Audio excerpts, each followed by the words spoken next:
Hey Waffle Gang, I do hope you are well. My name is Mark and today we're checking out some more r/my butthole mixed with some relationships too. And if you do love a Reddit story, why not consider hitting that like, that subscribe, and maybe that notification bell too. And let's crack on with today's first story.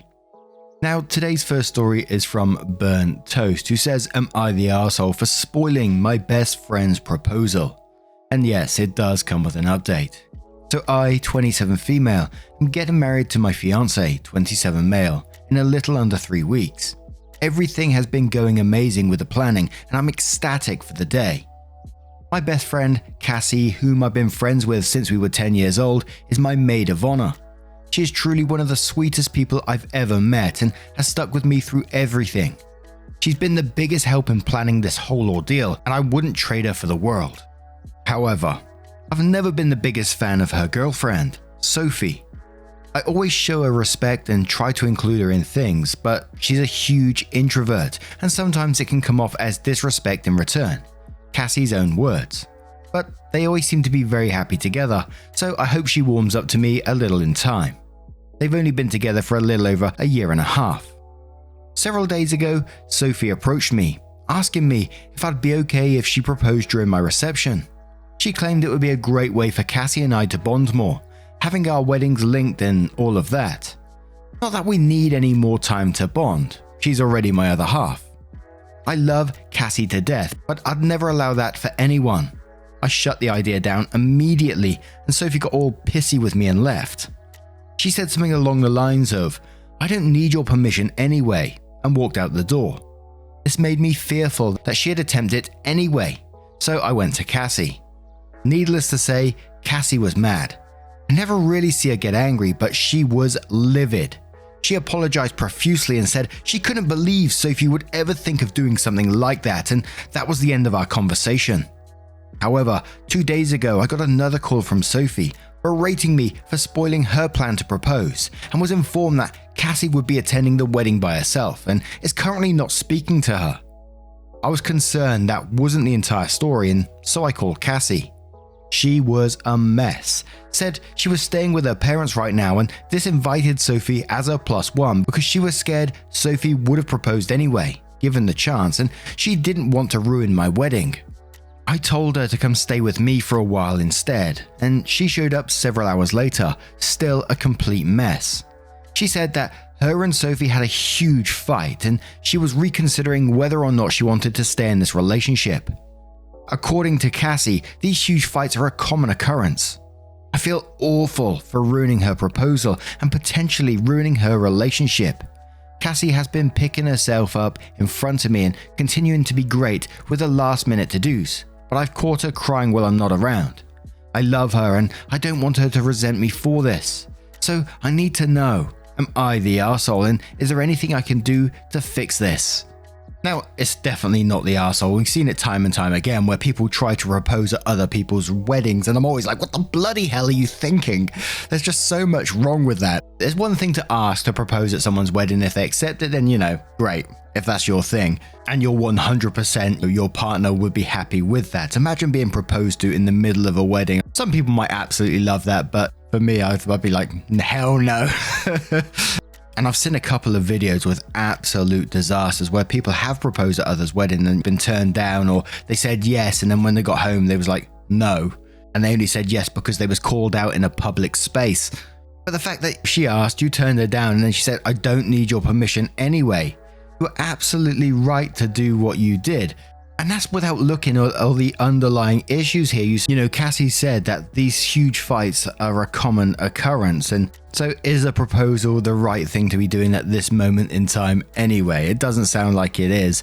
And I think it's wonderful that Cassie's still trying to do what she can for you and she's on your side with it and didn't turn against you or anything like that. But to me, you've done nothing wrong, and I know you're under a lot of pressure with your own wedding, etc. right now, but all you can do is look out for Cassie and help her through what she's going through. But the quiet says, "Not the arsehole, sounds like you inadvertently did her a huge favor." Sunshine and Murder replies that saying, "Yeah, it sounds like Sophie was going for the public proposal to push Cassie into saying yes," to which Weird Roll replies to that one saying, "I was on the receiving end of a huge public proposal on pronunciation here, Kauai or Kauai, with 5 days left of our vacation with his parents. I guarantee you it was to trap me into saying yes. We got back, the next month was a high-pressure train wreck and I ran screaming out of the situation. 5 years later, I'm still not totally recovered from the situation. Trouble in mind says not the arsehole OP. If these big fights are a common occurrence, something is potentially very wrong with that relationship. You saying no to allowing a high-pressure public proposal is not going to be what ends it. It'll be Sophie's behavior and their incompatibility. I know your wedding is coming. Just try being there for Cassie when you can and offer to listen when she needs. You guys are besties. You'll make it through this. Congratulations on your upcoming nuptials. Associate Rogue says not the arsehole. Proposing at someone else's wedding is never a good idea, and you were right to tell her you didn't want her to.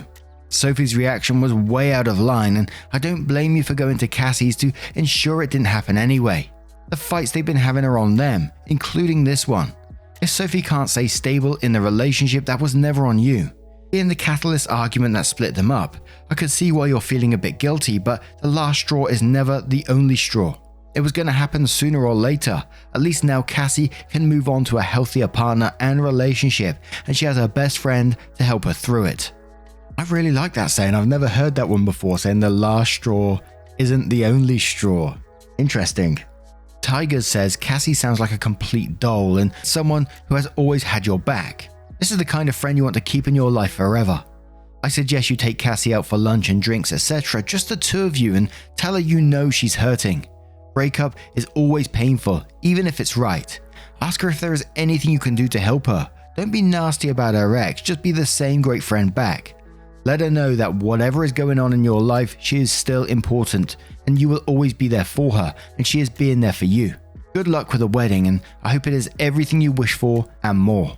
And let's have one more from Neon Tangles, who says not the arsehole. I feel like if Sophie has accepted your no and graciously left the conversation, you wouldn't have mentioned anything to Cassie, but the spiteful, I don't need your permission anyway, was rude, selfish, and entitled. It's your wedding, and it sounds like Cassie fully respects that it's your day, and that Sophie was in the wrong. Also, the way you're presenting the Sophie/Cassie interaction and conflict is leading me to believe Cassie's upset about more in that relationship as a whole. And not just because the proposal at your wedding was cock-blocked. If you are concerned about it though, I'm sure you could pull her aside and ask her how she feels about the situation, and apologize in case it did hurt her. Now, with that information, let's move on to the update to find out what happened next. So it says, I went to Cassie with all of your comments and she broke down. We had a long moment in where Cassie finally told me how Sophie really treated her. She hadn't previously because she didn't want people to hate her girlfriend. I won't share details for Cassie's privacy, but needless to say, I no longer respect Sophie. I held her hand as she called Sophie to finally end things. Cassie will be staying with me for a few weeks while we get her things from their shared apartment and find her a new place to stay. I've even asked her to house sit during our honeymoon. More for her benefit than mine, but I won't share that bit with her. As many of you have said, I know I'm incredibly lucky to have Cassie in my life, and I'm also glad to be helping her in a new chapter of her life. We will be going out for dinner and drinks tomorrow with my fiance and a couple of mutual friends. On me, of course, as a huge thank you for everything she's done. Thank you for all of your kind comments. We'll be sure next time to find Cassie a partner as sweet as she is. And obviously we don't know the ins and outs of what Cassie went through, but whatever it is, I really hope and wish her the best for the future. And it sounds like she's got a good friend in you and a friend group in general. And I really do hope that she does find that partner, like you said, as sweet as she is. But what do you guys make of this one? Let me know your thoughts in the comments below, and let's move on to another story. And our next story comes from mysterious account 928, who says, am I the arsehole for taking the wrong kitten on purpose? I, 31 female, recently went and got a kitten with my husband, 32 male. The seller had 5 identical black kittens, and despite wanting a girl one, they only had a boy one left. 3 girls, 2 boys, ready to collect in 2 weeks. Because it's so hard to purchase cats these days, I decided to settle with a boy and gave a deposit for him. The seller called a week ago saying the cat was available to collect, and when we arrived, all 5 kittens were still there. The seller looked at the genders and handed me a boy, then left the room to go grab some cat food she was going to give us. While she was gone, I got the idea to switch the boy cat with one of the girls, so my husband quickly found a girl one. We put her in the carrier and put the boy back with the rest, and when the seller came back with the food, she didn't realize they were switched. We took the kitten and food and left without her knowing what we did and left to go back home. A couple hours later, I got a call from her asking if she gave me a girl cat by mistake. I lied and pretended to check and said he was definitely a boy, and she apologized saying she must have got the genders wrong and told me the buyer wanting a girl was refusing to have the boy cat. I told her that I was sorry that happened and reassured her it was an easy mistake to make. I casually mentioned what we did to a coworker last night, telling her I managed to get a girl after switching them, and she wasn't impressed. She said I shouldn't have switched them and that it was wrong to mess with a seller and buyer like that because I made someone wait 2 weeks for nothing and I made the seller struggle selling it. I told her it was no big deal because the person who wanted the girl cat could look elsewhere, and this way the boy cat can go to a loving home. She still wasn't happy with me, so I told her gender doesn't matter for a cat and that sometimes you have to look out for yourself in life. Today, I came into the office and everyone was acting differently around me, being cold and trying to spend as little time around me as possible. I overheard someone telling a coworker what I did and they seemed really disgusted with me, but I don't understand how doing something so insignificant has made everyone so angry. I asked my husband if he felt guilty for doing it and he reassured me that I shouldn't feel bad about it. I looked on the seller's profile and saw the boy cat had been purchased, so she didn't struggle to sell him. I do feel a bit guilty for switching the cats, and everyone at work seems to be pretty irritated with me. So I feel like maybe I was wrong and shouldn't have switched them. Am I the arsehole for switching the cats? And we'll start straight away with Nut Michelle, who says, "You're the arsehole. If gender doesn't matter for a cat, why did you switch them?" Temporary Badger says, "You're the arsehole. Yes, you stole a cat that hadn't been sold to you. On what planet would you not be the arsehole? It was sneaky, entitled, a dishonest thing to do, and incredibly unfair to both the seller and the person who that cat had been sold to. You have no sense of right and wrong at all. If gender doesn't matter for a cat, why the F did you steal a cat of your preferred gender? You make no sense. You're a common thief, and I wouldn't want to associate myself with you either." Similar Pineapple says, "You're the arsehole. What is wrong with you? You say the person who paid the girl cat could look elsewhere if that's what they wanted. Why didn't you do that? Or even better, why didn't you go to a shelter to adopt a female cat? People are disgusted because it shows how selfish, untrustworthy, and narcissistic you are." Success Valuable says, "Of course you're the arsehole for scamming and lying. Is this the way you go through life? If gender doesn't matter for a cat, why did you switch them at all? Are you so used to lying that you lied to yourself? Also, you're the arsehole for buying instead of adopting." And Guilty Pick says, "You're the arsehole. Not only is that stealing, you did mess up the seller's sale. You made them look incompetent. What if the seller took a deposit already and spent it on cat food? That's what I did when I had puppies. Now they got to find that money to refund the buyer and search for another new owner. Clearly you aren't mature enough to have a pet, and your husband is also a major arsehole for encouraging your behavior. The two of you deserve each other." And a final comment from Death Metal, who says, "You're the arsehole on several fronts. You bought a kitten. Shelters are full of black cats because of stigma. You stole a female from someone who was out of the room while giving you food for the cat you snubbed. You doubled down on the lie, lied again in the same breath with your fake-ass apology, and threw in some friendly gaslighting as a sprinkle on top. You didn't give a damn about how the rightful buyer you stole the kitten from would have to look for another cat when you could have, done it yourself. You feel guilty because you are guilty, but you only feel guilty because you got called on your shit and now have to deal with a workplace that knows you're a kitten thief.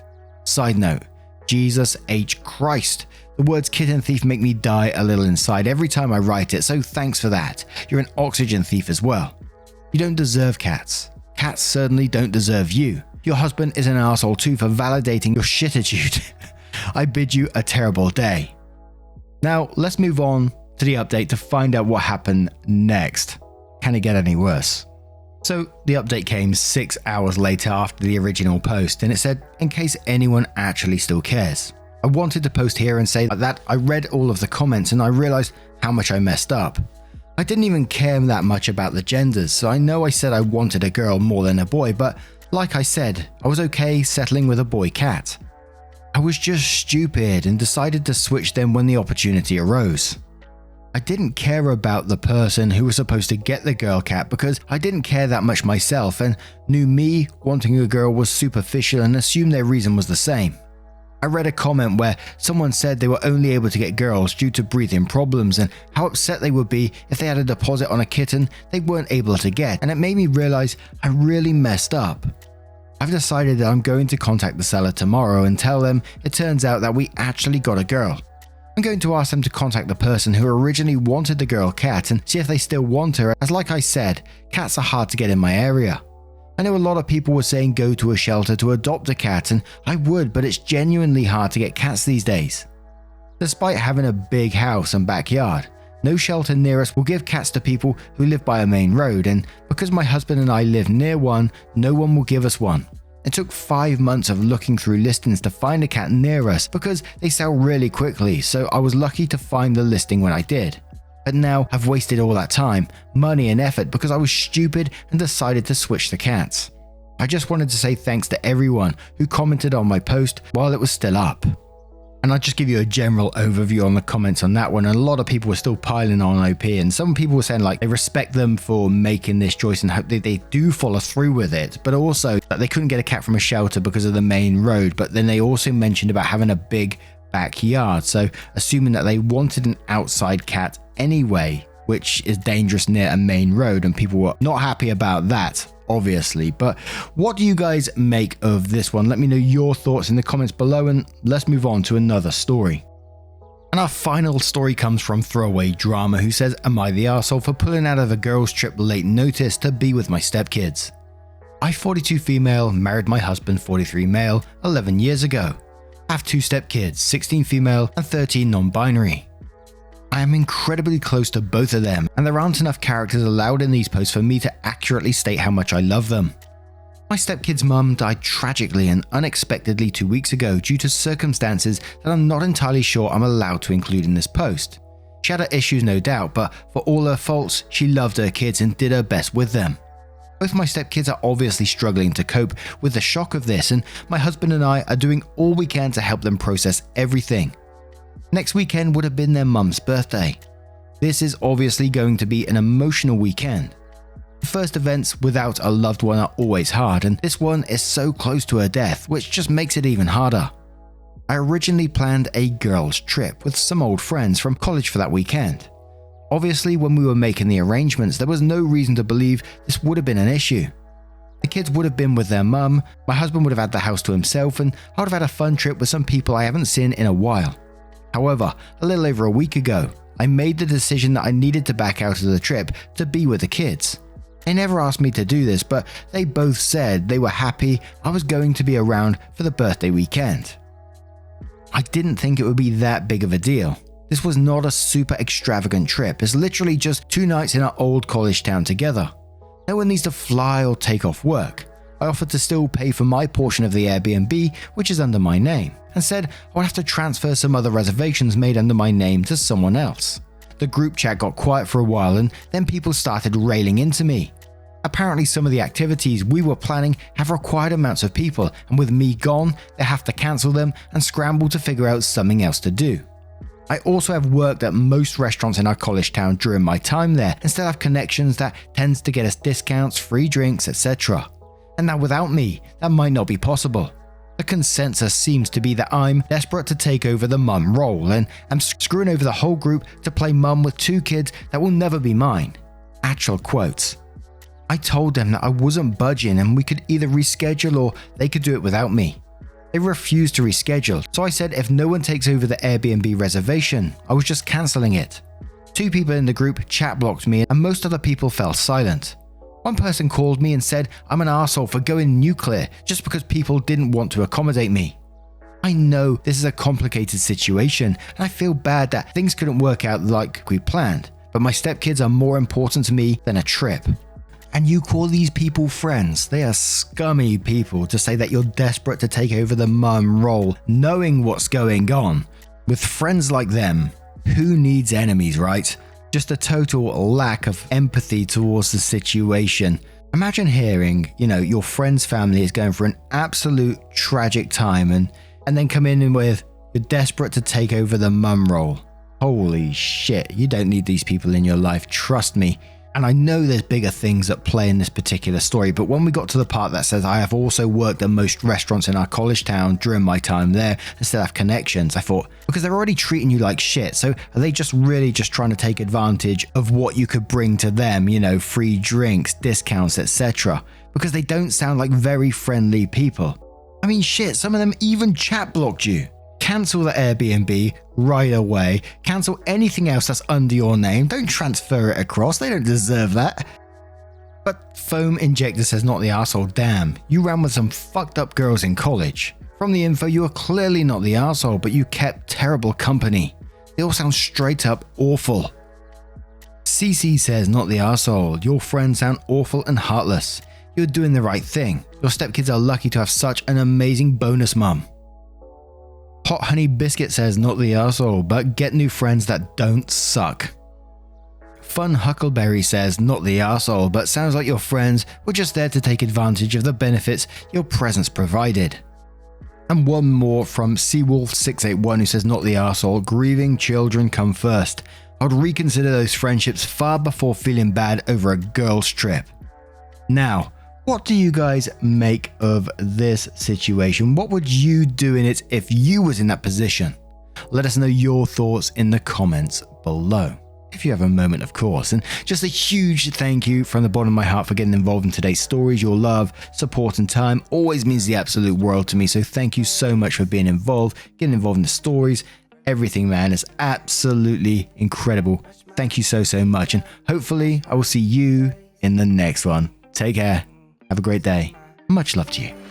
Wake up, get up, stretch my legs, eat some breakfast, milk and eggs, brush my teeth up, wash my face, throw my clothes on, start my day. Wake up, I can smell the smoke from the bacon. Let's go, see the sun shining from the windows. Okay, I know that today